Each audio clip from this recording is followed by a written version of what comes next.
quiet today. Guess I can blame the combination of a couple things here. The weather's sort of yucky outside. It's a Wednesday. It's the first week of May.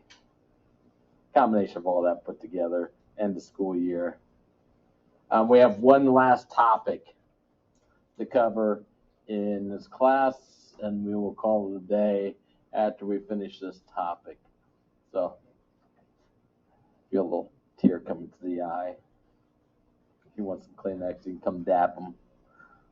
So we are finishing up the idea of series and sequences, and the one last thing that we're going to deal with respect to series is another type of nomenclature in regards to how you can write and how series are written.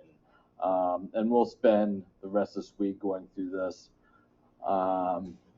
We have our infinite series that we've talked about and how we signify. We have infinite series. We have the ... and then means we don't stop at any point. This is the idea of an infinite series. If we take a look at the first one, the infinite series that we have here, we have 5, 11 plus 17 plus 23. This is an infinite series. Is this arithmetic or geometric? Arithmetic or geometric? Justin, what do you think? What do you think? Arithmetic. This is arithmetic, which means we have a common difference. Our common difference is what? Okay. Common difference is 6. So we have, bless you, an arithmetic series with a common difference of 6. Well, what we learned yesterday or 2 days ago when we took a look at series and infinite series, if this is an infinite arithmetic series, and I'm adding up all the terms of this infinite arithmetic series, what do they add up to? What do we call this type of series when we have an infinite arithmetic series? What is this called? Divergent. Divergent, which means, once again, as I add in another term, I'm going to continue to get bigger and bigger and bigger. So this is an infinite arithmetic. The second one, what type of series do we have with the second one here? Grand Hampshire, what type of series do we have with the second one? Geometric, what's our common ratio? We have a common ratio too. So we have a geometric series, infinite geometric series with a common ratio of 2. Well, when I add up all my terms of this infinite series, Todd, what do they add up to? What's our solution for this? Divergent still.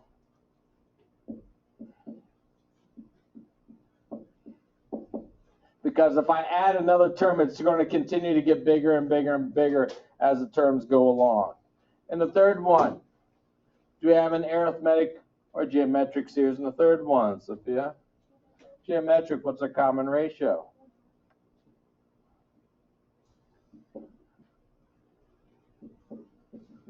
Our common ratio is 1/2. And what we learned with this infinite series with a common ratio of 1/2, our absolute value of our ratio is now smaller than the value 1.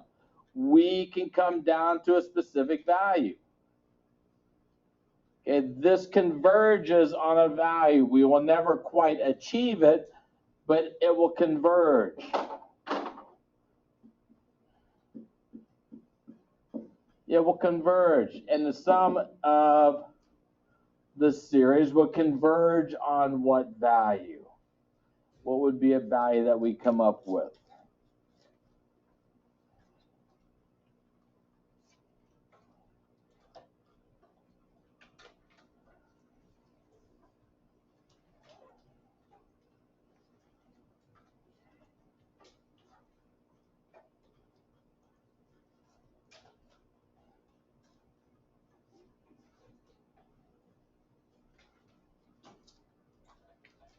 Isaac, what do you come up with? I'm sorry, what? 0? We converge at 0?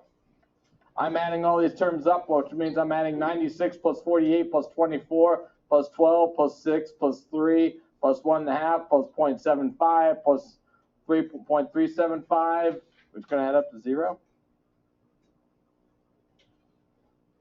What do we add up to? 192. We can take our first term.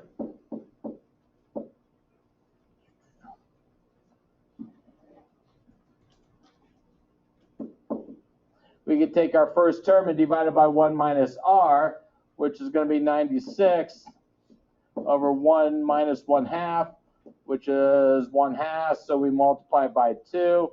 So we converge at 192. We will never, ever make it to 192. But we'll get closer and closer and closer and closer and closer and closer to it as we go along. It converges at 192. And once again, as I talked about, this is a concept that we talk about in calculus when you get to calculus, and the idea of limits. Well, when we're taking a series, we are adding terms together.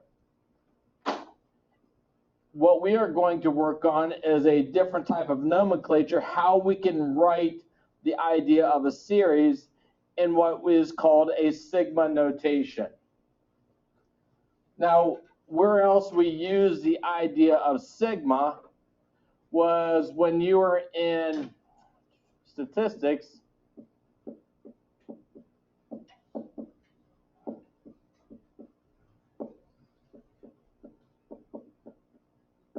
We had two terms in statistics, which is a variance and a standard deviation. And the symbol that we use for them is a lowercase sigma. This is a lowercase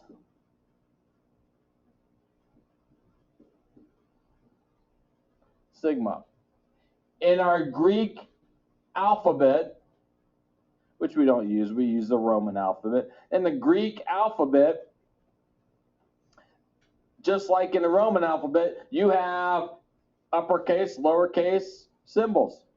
Like we have a capital A and we have a lowercase a. We have a capital T and a lowercase t.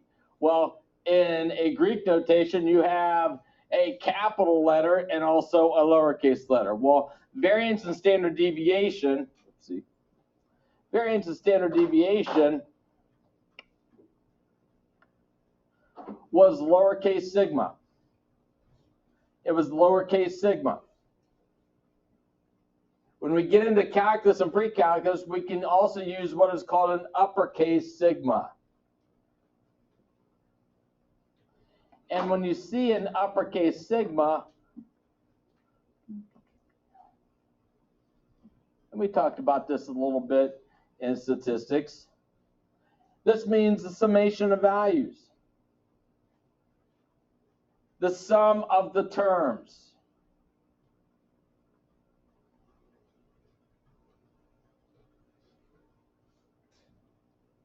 And we utilize this a little bit in statistics.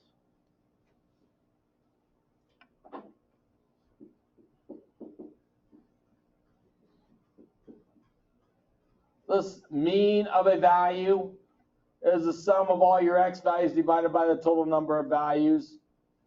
Your variance is the sum of x minus x bar squared divided by n. And we use this idea of a sigma to denote the sum of values. You're adding up all the values. Well, what this translates to in pre-calculus and the idea of series, when we're talking about a series, we're talking about a sum of values. We're talking about adding up all these values. We're talking about the sum of terms.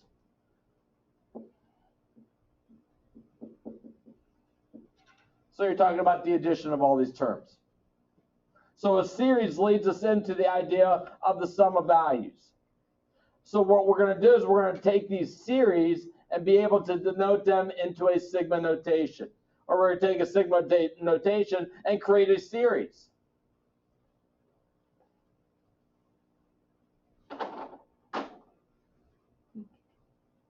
Well, what we have is we have a limits of the summation.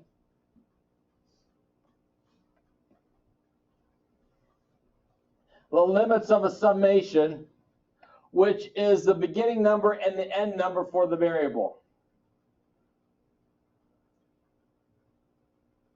We have a beginning number and we have an end number. These are the limits of the summation. Where do you start with a variable? Where do you stop with a variable?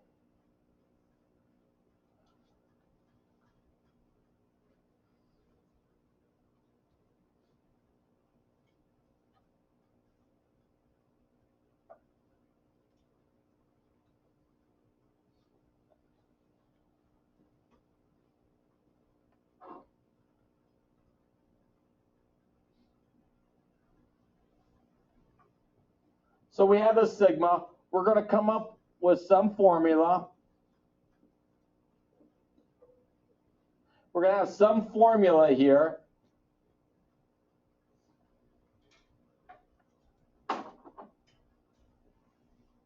We have a start number.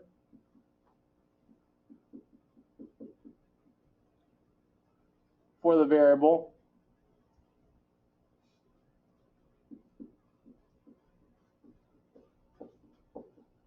We have a start number for this variable. That will be at the bottom. And at the top, we have an end number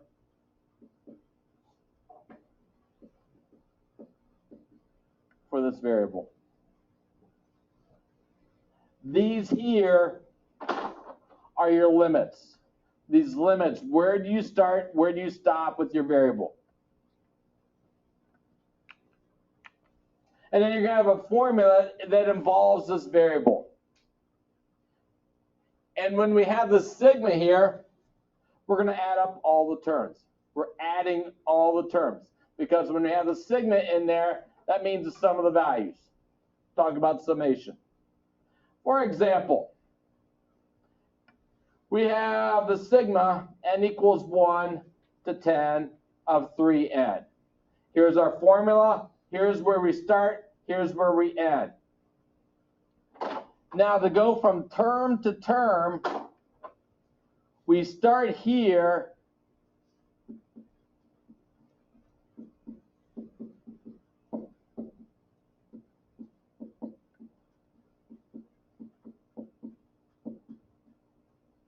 We start here, then we increase by 1 to get to our next term. These numbers here have to be integers.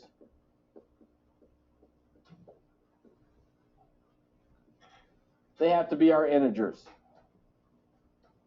So I can start them at any value, but they must be integers. And to go from term to term, I'm going to start with my bottom value, increase by 1 to get to my next term, increase my variable by 1 to get to my next term, increase my variable by 1 to get to the next term.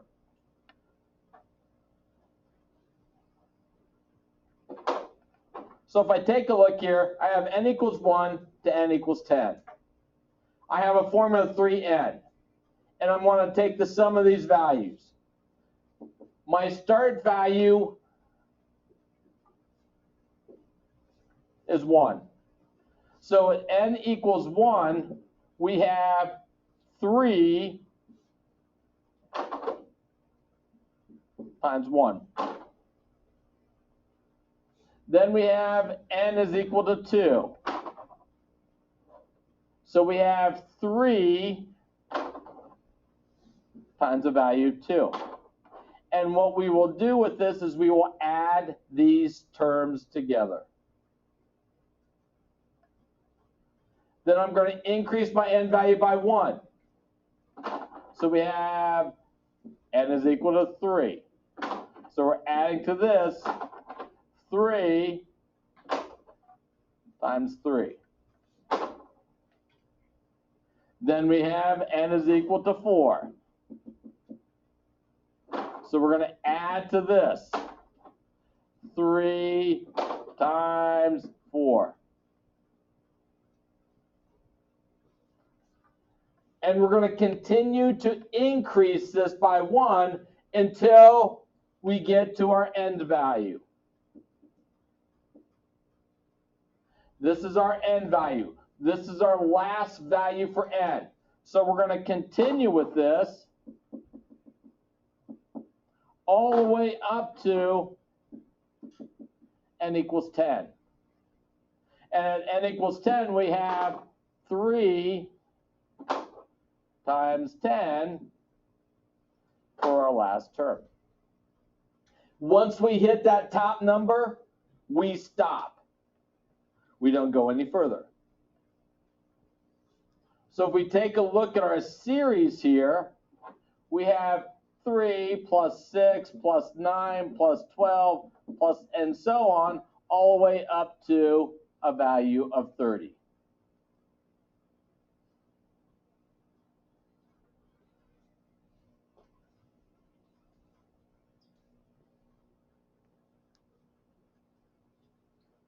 And what we are asked to do here is we're asked to add up all these terms. Well, if I take a look, I have 3 plus 6 plus 9 plus 12. We go back to what we've talked about with respect to series. Do we have an arithmetic or geometric series, or neither arithmetic nor geometric? What do we have here? Amber would have arithmetic, geometric, or neither. It's an arithmetic. So we have an arithmetic series.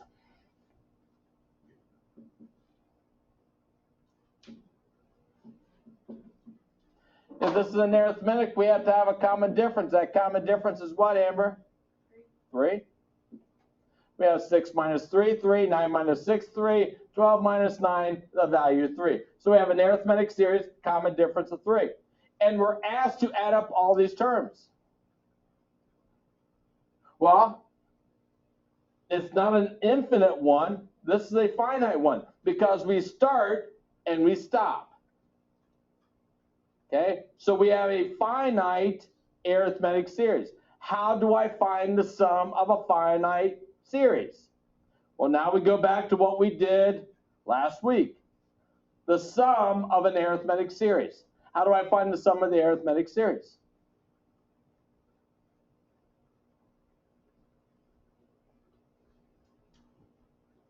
How do I find the sum of an arithmetic series? If I don't remember, I go back to my notes.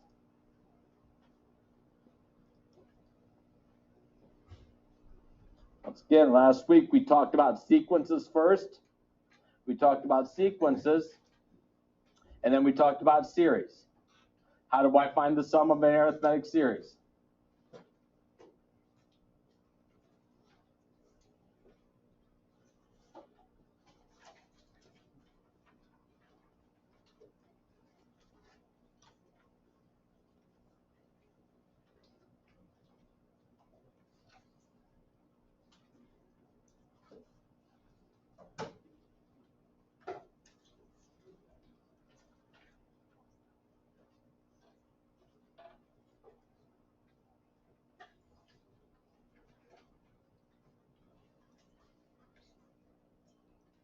Isaac, how do we find the sum of an arithmetic series?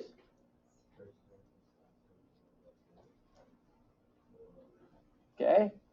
For an arithmetic, we take total number of terms, T1 plus Tn divided by 2. We take the average of the first and the last term and multiply by the total number of terms.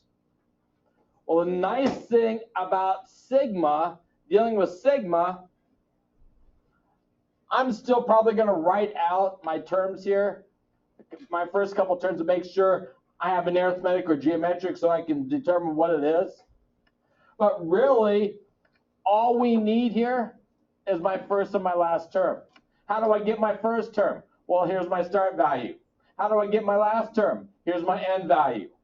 So my first term and last term are denoted by using this value for my first, this value for my last. So we have the sum is, let's see, my first term was 3, my last term is 30.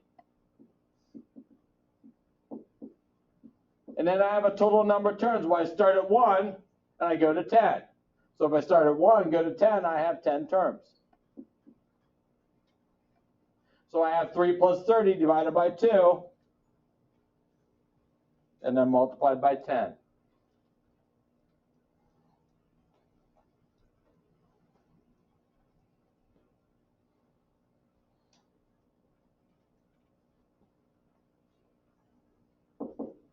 Molly, what do you come up with? 100 what? 165. 165.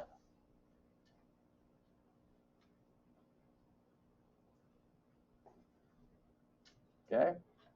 Now we're going back and reviewing some of the ideas that we did in the last chapter. Well, let's take a look at n squared.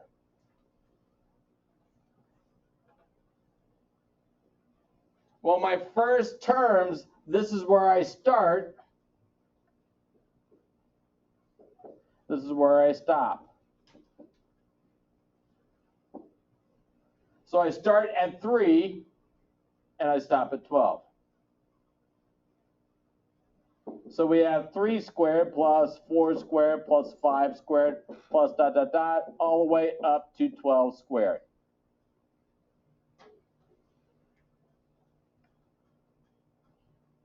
So we have 9 plus 16 plus 25 plus all the way up to 144. Do we have an arithmetic, geometric, or neither? Oh, arithmetic, geometric, or neither? Neither. So if we have a neither, all that we have at this point when we have a neither is our calculator. So in our calculator, I could type in 3 squared plus 4 squared plus 5 squared plus 6 squared plus 7 squared all the way up to 12 squared. Or if I wanted to, I could do some mental math and go 9 plus 16 so I don't have to keep on finding the square button. 9 plus 16 plus 25 plus 36 plus 49 plus 64 plus 81 plus 100 plus 121 plus 144. So I just add them up.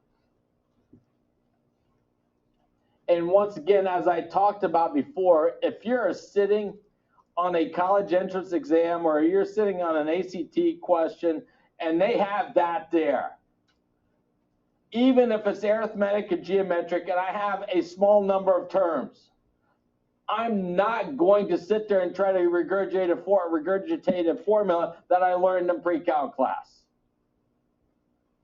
Just because that's one more thing I have to learn and remember.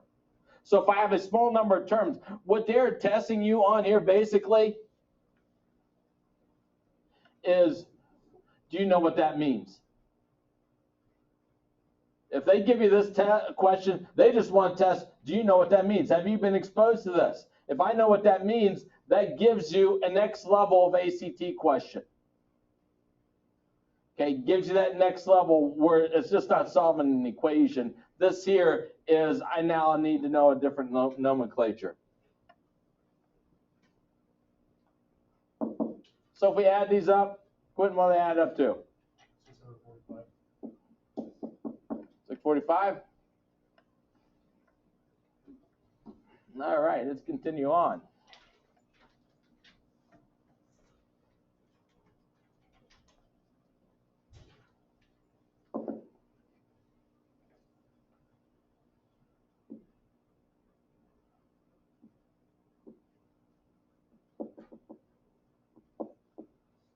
Write your first 4 terms.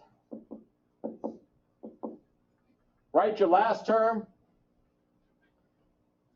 Because once again, we need to figure out what type of series do we have here? Is it arithmetic? Is it geometric? Is it a neither? What do we have? Okay, my first value, my end value is 1. And hopefully, as you start to learn what it means, you don't have to sit there and write out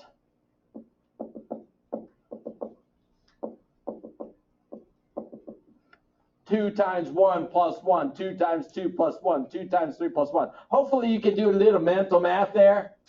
I'm hoping. I could do 2 times 1 plus 1 in my head. And hopefully I don't hear too much clickety-clacking going on.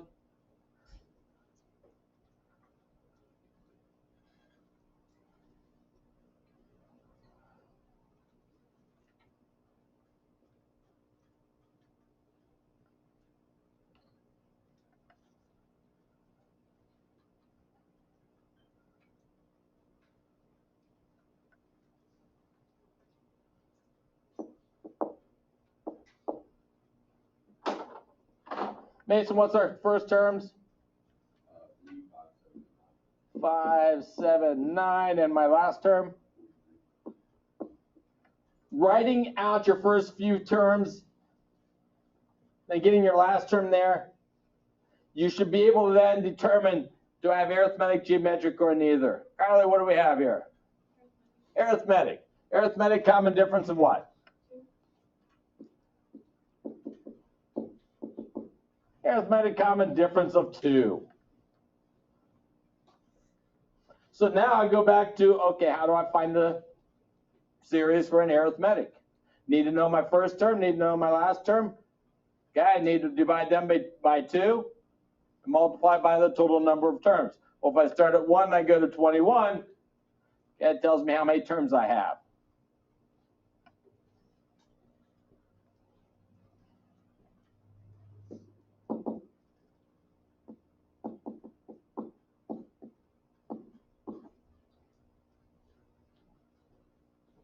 Jack, how many terms do we have? 21, so we're going to multiply this by 21. So we have 21, 3 plus 43 divided by 2. That we can clickety clack through the calculator. You don't have to sit there and force yourself into that. Jack, what do you come down to for a solution? 483. All right. Write your first terms.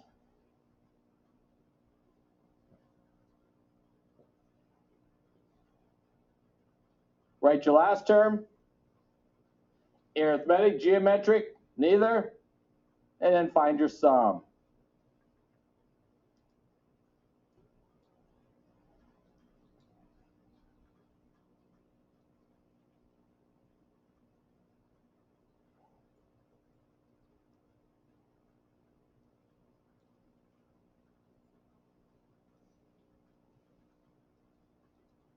Okay, now mind you that note that our end value is starting at 3 now.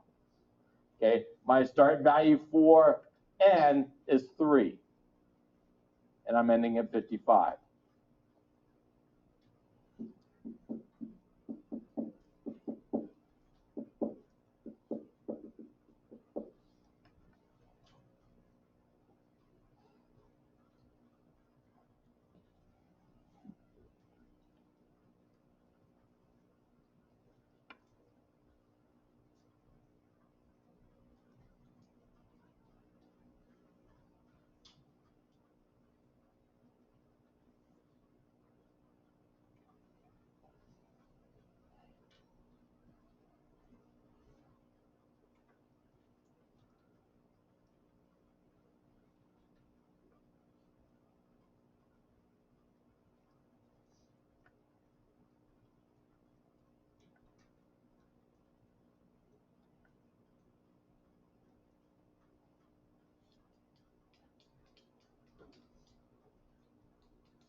Check your answer with somebody around you.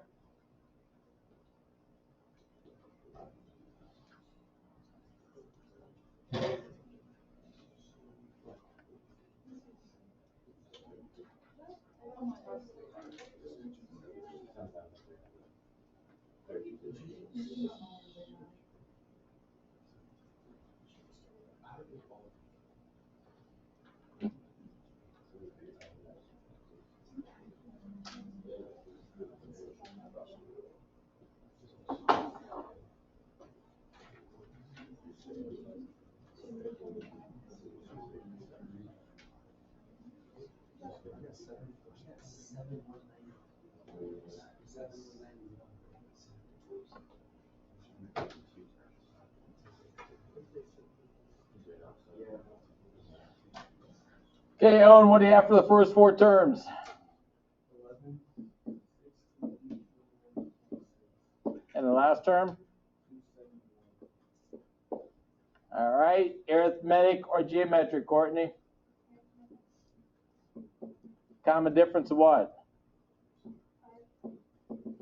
So we have arithmetic, common difference of 5.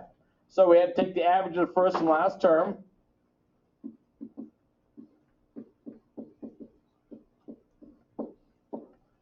But the question is, how many terms do we have? Well, we start at 3 and we end at 55. Okay, we start at 3, we end at 55. If we started at 1 and ended at 55, we'd have 55 terms.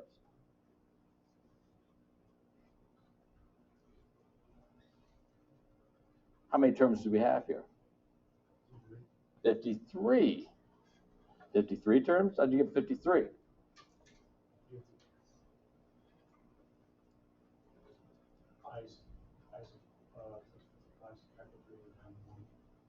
Why'd you have to add 1? Okay, let's take this back one step.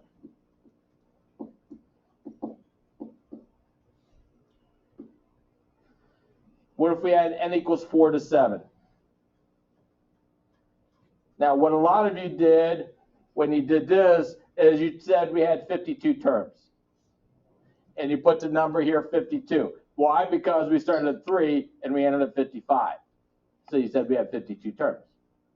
3 to 55 is 52. Well, let's take a look at some smaller numbers. I'm starting with n equals 4 to 7. If we follow that same method of madness, 7 minus 4, you get 3. But let's take a look. We started n equals 4. Then we have n equals 5. Then we have n equals 6. Then we have n equals 7. So we have a total of 4 terms there. So as Q said over there, what we have to do is we have to consider the value of 3 still. So your total number of terms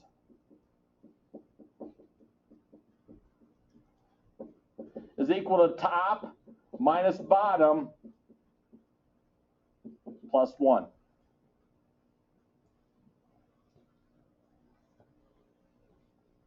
Top minus bottom plus 1. So we have 55 minus 3 plus 1. So we have 52 plus 1, which is 53.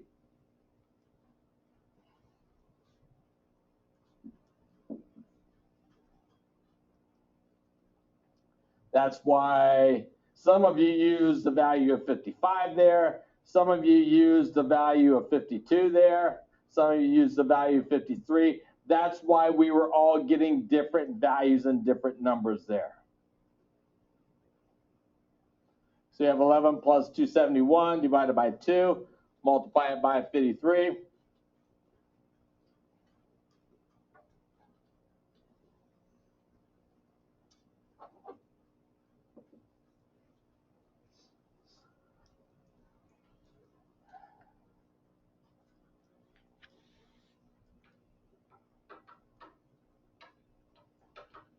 Lucas, what do you come up with?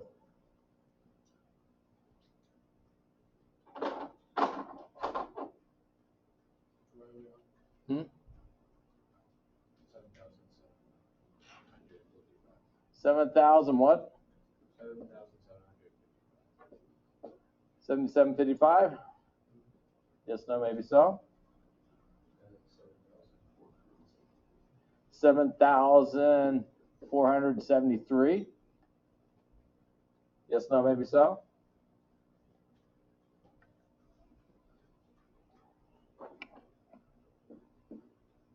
Go with that one then. Re-clickety-clack it, Lucas. Oh. All right. All right, let's take a look at the next one.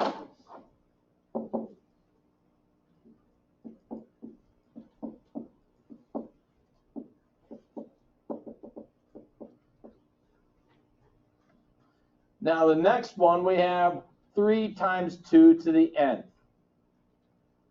So we're starting our n value at 2.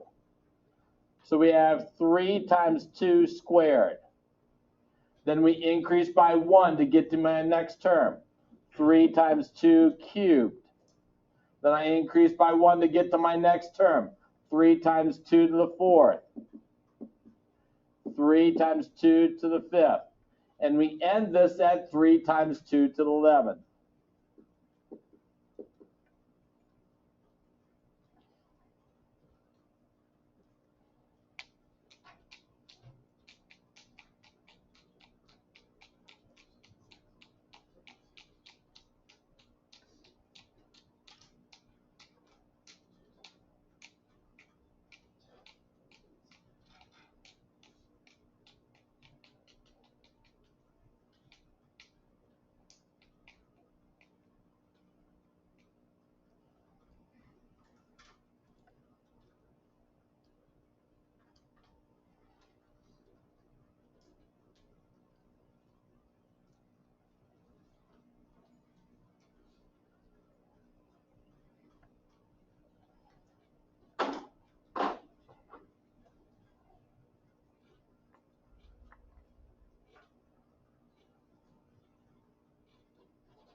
Emily, what's our terms here? What's our values?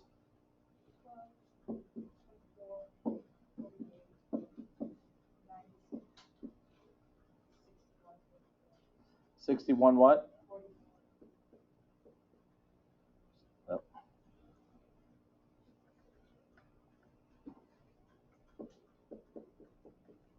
We'll go with those. Okay, so we now evaluate arithmetic or geometric or neither. Which one do we have? Arithmetic, geometric, or neither here? Michael? Geometric, common ratio. So now we go back to find, how do we find the sum of a geometric series?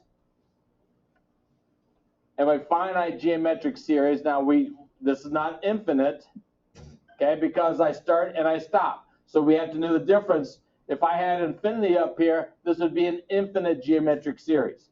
But this is a finite geometric series. So how do I find the sum of a finite geometric series?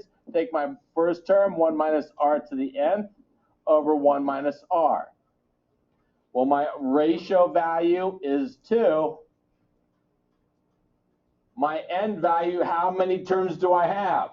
Well, how many terms do we have? We have 11 minus 2 plus 1. Okay, so we have a total of 10 terms.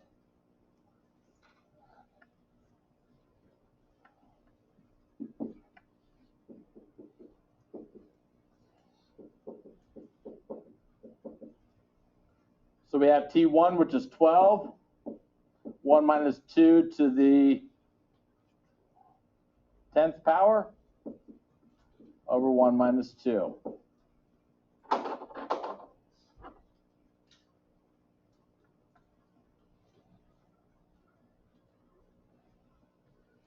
Lexi, what do you get for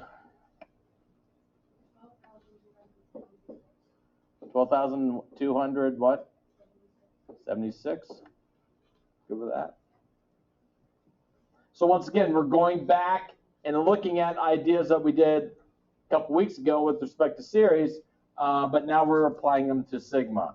So a lot of this stuff, once you get past this initial formula into this, turns into what we've already done. We will stop there today. We will pick up down at the bottom tomorrow, looking at some of the series stuff, how we can go from a series back into a sigma notation. We will deal with that tomorrow. No homework again tonight. Sorry to disappoint. We'll make it work tomorrow.